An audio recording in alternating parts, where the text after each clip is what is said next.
Okay, so we're going to deal with generics. Generics in your life are patterns in your life. And some of the things that we talked about that are patterns, what are some examples, new examples that you guys can come up with? Patterns that fit. Huh? No, just no with respect to life. Blah blah blah influence. Wake up, live, Guys, Oh, sorry. please. Huh? wake up, live your life, sleep. So wake up, live your life and sleep. So at a class and object level, right?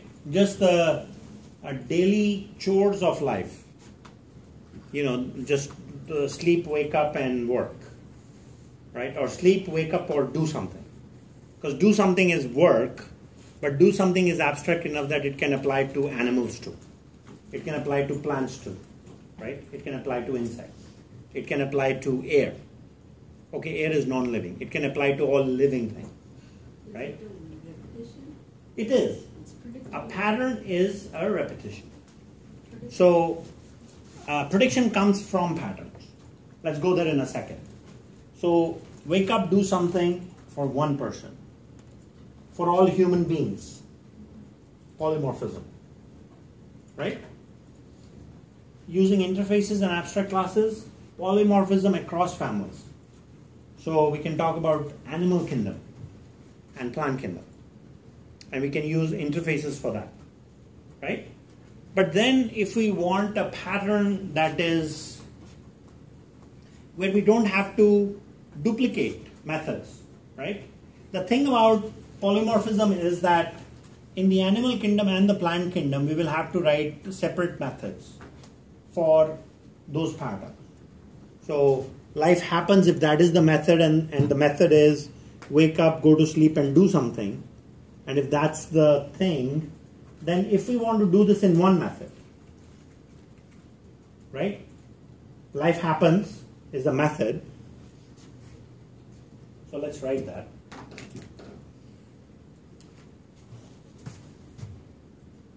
Life happens is a method. And in that method, I can pass either an animal kingdom object or a plant kingdom object. Right? That becomes a template. And that's a generic. That becomes a template. So where you are not getting paid by the number of methods you are writing, right? Object relationships. To enable polymorphism, what are you doing?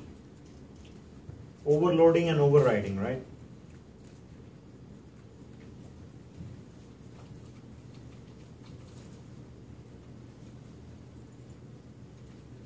Let me take another example.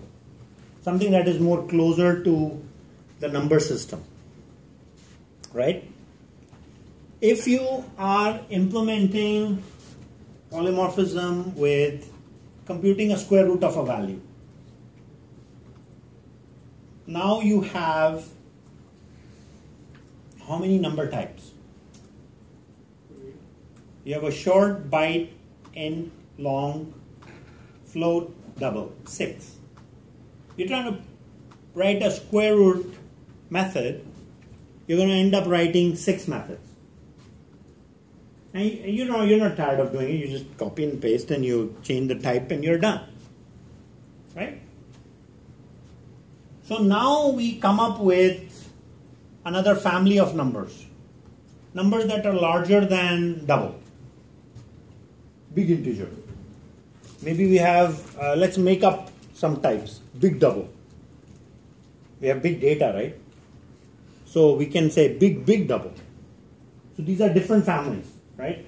So then we go here and say, okay, we want to compute the square root of big integer or big double.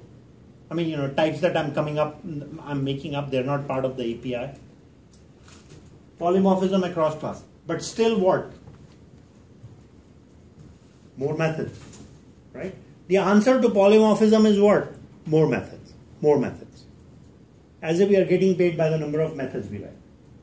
So the idea of templates is, let's write one square root method and give this method a type in runtime. So data type becomes a variable in runtime. Are you following? So when I define this, I might say square root of A. I'm going to show you some code in a minute. I want to compute the square root of A in angle brackets, right? And A means data type or object type. Why do I do that? So I don't have to overload all the methods. I can just say one method, and based on the type, it will compute the answer.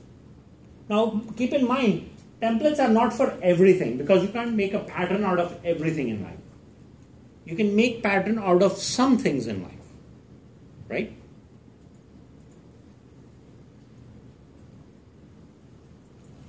Let's think of one more example. Finding the size of something. The size, number of cells in the human body. Amount of oxygen produced in the world. Amount of oxygen produced in a continent. Amount of oxygen consumed by a continent. The relationship of production of oxygen versus consumption of oxygen. Right? Production of energy, consumption of energy. If there are things, or if there is this like one thing that's happening with software, is the utilization of these patterns to analyze things that we haven't analyzed before. And from patterns emerge predictions. Because that's what, over a period of time, you create a model, right? So let's talk about a very simple personal model. Not personal to you, but it's a template enough that I think it applies to all of us. So if you are trying to lose weight, what is the pattern that is applied there? Calorie intake, right? Calorie that the body needs and calorie that the body takes in. So if you're a certain physical mass, there is a certain number of calories that chart will provide. If you take less calories, then that means what? You're going to lose weight. And if you're going to take more calories, then you will gain weight. Very simple pattern. So what we do is we create an application, right? And we give it as a template for, and I'm trying to get towards prediction. Okay? So we anonymously feed in data to this application. And we say, we collect demographics information, gender information, food type information, and what's being eaten, and how the calories are, right? And so then at the individual level, there is a map of information that you have at your disposal to say that based on my trend in the month of July, I lost 3 pounds. In the month of August, I gained those back because I ate chocolates. Actually, that happens in November and December, right, because of holidays. So my timing was wrong, but whatever. So the point is that at an individual level, you can begin to see patterns. Same thing with spending habits, right? Sites like mint.com. They track, you look at everything in your account and they analyze the spending habits. So prediction comes based on the historical analysis. So now you can say, if I did really well in month of February, March, August and September, how can I repeat those patterns to continue losing weight? Prediction, right? Based on historical record. So this happens with patterns. Of course, we can give tens of examples in this, right? And this is what predictive analytics foundation is in big data. When you see Google's ads, I mean, you're thinking of some idea and an ad shows up in your Gmail or Facebook, right? You went and maybe searched for a Dell computer because you were thinking of giving a gift to someone and you wanted to buy it on Black Friday. What happens is, all of a sudden, Facebook knows that you did, and it says, oh, by the way, this particular model is for $300 off here, buy now. Predictions, right? So, this is software that is being created, and the anchor point, in my opinion again, is that to start with generics. So what we do is we learn how to create software patterns using templates. And this is such a powerful concept, and once you get to know it, you probably are not going to code in these. You're going to be using templates for everything in your life. Because templates are so powerful. Okay? So we get the definition, the semantics of what patterns are. We have some examples. I would give you guys an exercise. Go and think of 10 areas where, or Google it, right? Where predictive analytics would be wonderful, right? And those could be your startup ideas. I don't know. Maybe you start thinking of some new things to, like, people that are diabetic. If you could look at their eating patterns and sugar levels and other conditions they may have, you can make recommendations. Maybe you can create a mobile app for those guys and say, if their sugar level is really high, the phone gives them a little shock to remind them not to overeat. Okay, maybe that's extreme, but you get the point. The point is software that, or maybe if they walk 10,000 steps, you give them a gold medal. In the iPhone app, you walk 10,000 steps, and then there is some audio that says, yay, and it gives that positive emotion, right? So those kinds of things, can be done. So software starts to our computing environments start becoming as part of our day-to-day lives, right? That's what is happening as a pattern in software engineering in these last 5 years, especially with this whole element of big data emerging, along with and the foundation is with generics. And of course, there are many other things in big data that I'm not talking about, but the relevant topic is generics. Could you show us how you would use a template? Oh, coming right up. Kind of want to see. I would not let you go home without it.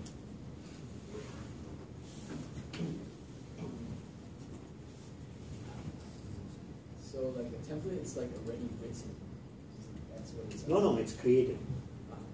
So it's something already created. So Yeah. just expand on. 15 more minutes.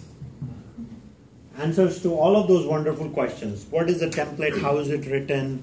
How do you set one up? Why do you need to know generics? Why did I even bring up this topic? The reason is that in JDK 1.5 in 2005, Java community didn't have this notion of templates.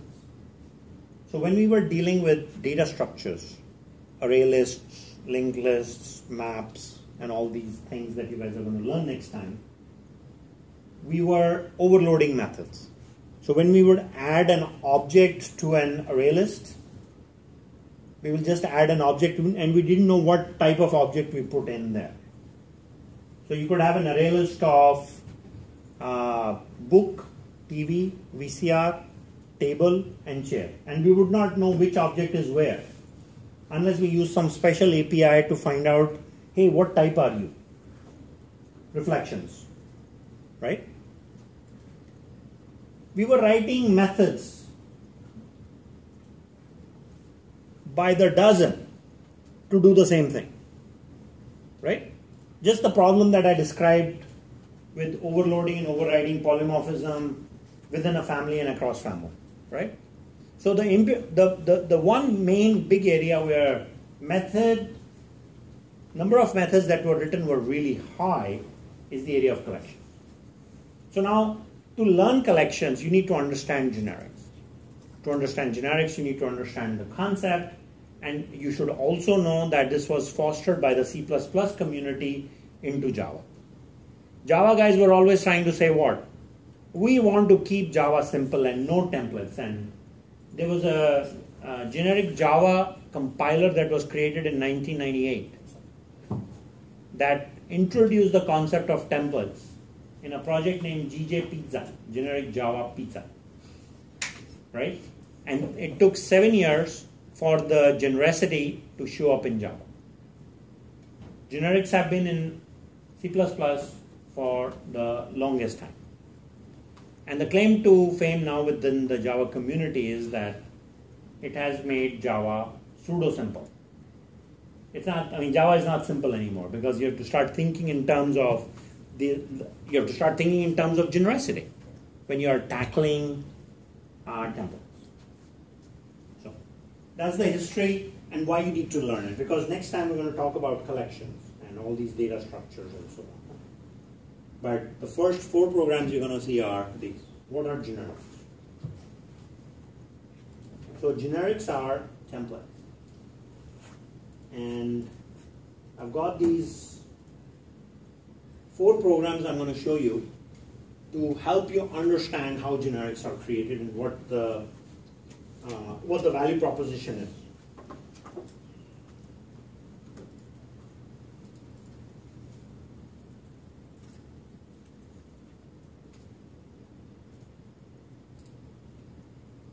So I have these examples.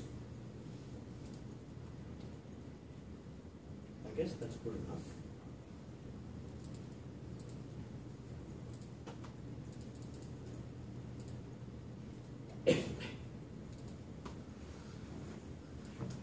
So we create a class, the generic class, right? And we're going to say that we are going to provide a type, T. What is that type? That will be defined in runtime. This can be object of any type, string, integer, whatever, right? So this introduces the generic to you, and we are going to pass the type, and we'll have an instance variable, right? And that will become the object contained in the generic. And if I want to write a getter, I'll return that object. And if I want to figure out the data type or object type of that, then I'll use this convention, which is basically the starting point of reflections. So this is saying that I'm going to go to OB, which is an instance of any object, and I'm going to go find its class. And I'm going to then get the name of that class. You guys do realize that every Java object has what? The class information embedded in it. Remember all the things from serialization? Yeah. One person is not. Right? So you have this class information embedded in the object. So you can query the object and it can tell you its type. So if I forget, as a Java object, if I forget my identity, there is class information in me, genetics in me, that can be looked up to say that I'm an instance of the human class. That's one other way that Java objects are very much like the physical world. Because you human objects have your genetics embedded in you. You can be identified and compared. I mean, we've got all these genomic databases, right? And it has something to do with what? Your genetics, your class information that is embedded in you as a instance of a human class. That's all I'm trying to say. Okay, so now we go and write the code and we say we are going to create an integer object. And we pass in an integer, right? Because we say it's an integer. When we create that template instance, it's the same class, right? Then we say show type, and it prints, guess what? Integer. And if I declare an integer and I use this IOB get OB, what does it do? Get the value. It prints, right? Okay. Now, just to make life more interesting, same class.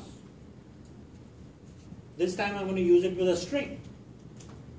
I'm going to pass in a generics test, which is a string in contrast to 88, which was passed previously. And I'm going to show the type, and it's going to print. It's going to be string.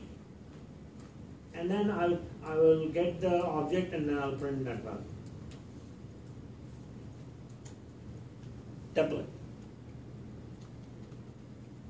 Right? So there is no limit to the number of generic types that you can pass in runtime. Keep in mind that when you create a template, the data type T here becomes a variable. Why? You pass the object type or data type in runtime. And you tell the template, this time when you run, you are an integer. Next time you run, you're a string. Then you're a float. Then you're something else. Is that true about human objects? You are an instance of a human class, but the behavior you have, you play all these different roles in your life. You become a student, you become an instructor, mother, father, brother, sister, friend, all the relationships, labels, right? And if there was a show behavior method for every relationship, then we could say, okay, show relationship class or method, right? And depending on the type of object, we can have polymorphism, and it can take care of that relationship. It's clear from the name of the relationship, isn't it? That brother means what, sister means what, mother means what, father means what. So behavior is already very clear, right? So you're already running with templates in your life, and here is the simple implementation. So instead of limiting you to one generic type, you can have more than one. So we repeat the story, okay, you can have T, V, W, X, Y, Z. If you want to pass 5, knock yourself out. The point is now we have each one of those instances, we can show the type, and we have the guarantee. It's more of the same stuff, basically. So now we say generic with integer and string together. Make sense? So there are two more concepts that we need to cover. Is this answering the question, what is the template, how it's created, and how it's used? Right? Not that you will be expected to create any templates in this course, you're not. You're only going to be the consumer of template services, because that's what we do in collection. So there are basically 4 concepts I need you to know. How to declare a template with one object or multiple. I've covered those 2. Those are 2 concepts. The third one is coming up. Please. The T, the V's, all those are different. That's all. Those are just labels that you choose. You can call it AB, A1, A2, whatever. You're defining a variable which will have an object type in it, right? So that's what a template is, right? Because we don't know, we don't say like TT. We say that later, TOB1. When we want to, so that's a variable of a type that I don't know yet. OB1 is a variable of type that will be defined in runtime. If you want to show someone that you understand templates clearly, the statement is that we define types in runtime. We declare a variable for consuming the data type at compile time, and we define that value of the data type or object type in runtime. Get it? Yes. Couldn't you do this like method just without using the template though? Like just showing what type it is with data type? Always. And same thing. So like, I'm assuming this is just like a super simple. This is a starting point. The starting point. Right. Because when you can do this with a simple class. Yeah, exactly. But the idea is to show these templates to just help with the understanding. And then, it's more like difficult. oh yes, Advanced. there are more advanced things that you'll end up the moment you dive into collections on Wednesday. I promise you. Oh, promise? I promise. As a consumer of templates, you will see plenty of complex things. Third concept with generics is you can define a type that extends a superclass. So I'm going to define a type T that extends number. So when I create a stats template, that is for numbers only. If you try to pass a subclass that is not a child of number, it will be rejected at runtime. It will throw an exception. Please focus on T extends number and what it means. T is a variable that I declared to pass any type, right? As long as that type that is being passed, it extends number, life is good. If it's a string does not extend number, life is not good. It's going to throw an error. So therefore, we take this and we, of course, instantiate the object, and then we write this average method, right? And we go in and we compute the value and then compute the average. I don't need to explain that code. I'm sure it's pretty easy. But now I have one average method for any data type, as long as it's a number. So to demo this, then I go in and I say, okay, give me an integer array, give me a double array, and I'll compute the average with the same method. So here is the first example that shows you that the complexity of overloading methods is taken out. And now we have one average method, in this case, to take care of average of all 6 primitive data types that are potentially numbers. Byte, short, int, long, float, and double. Right? Could we have done this with a regular class? Yeah. You would have overloaded. You would have overloaded. Right? That's the reason we created. That's the reason templates were created, so you don't have to overload. Now try this with string. It will be an error, compile time error.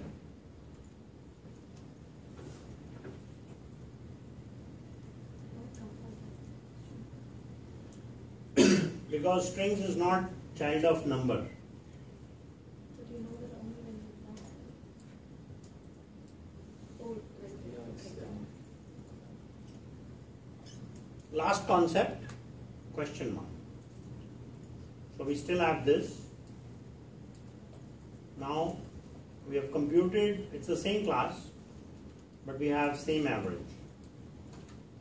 So what we are trying to do is now compare averages of different numbers, different types of numbers. So yes, you can, as long as to same average, you pass a child of number, then it will be fine. So we have this question mark wildcard that usually works with the setup in a template when you extend another class.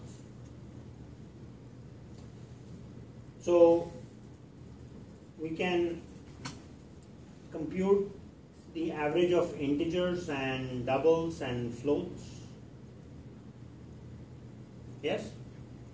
Going too fast? I'll let you absorb those 12 lines. And then we go in and say if the average is the same or different. Because we are comparing integer with double, integer with float. And we are able to pass DOB and FOB because of this. That's the fourth concept. What are the four concepts in generics to sum up?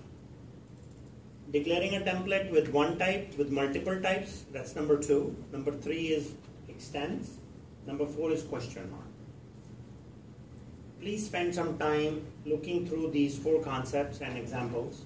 Please run these examples. And then we're going to talk about collections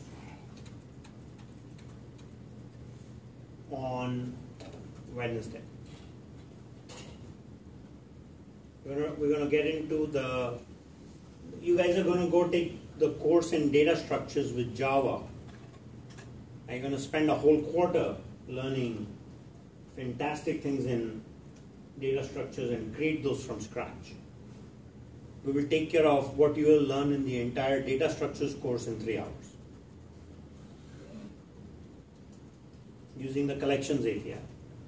You will learn all the algorithms and different classes, and actually you'll probably get to know more algorithms. But when it comes to coding those, you're not going to code those because they're already coded. So it's like Home Depot. We're going to go off the shelf, pick up, get instructions for building a table, and go and use it.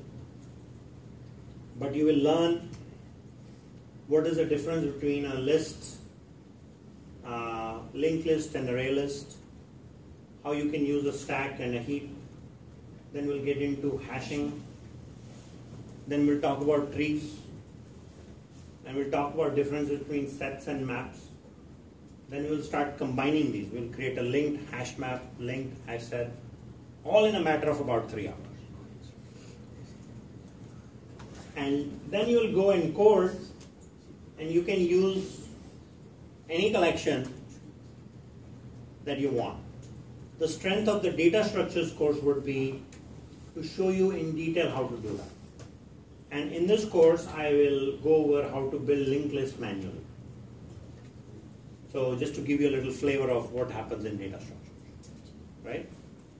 But there is this thought, java.utils.star, that has all the APIs that you need, right? But your data structures instructors will not let you use it.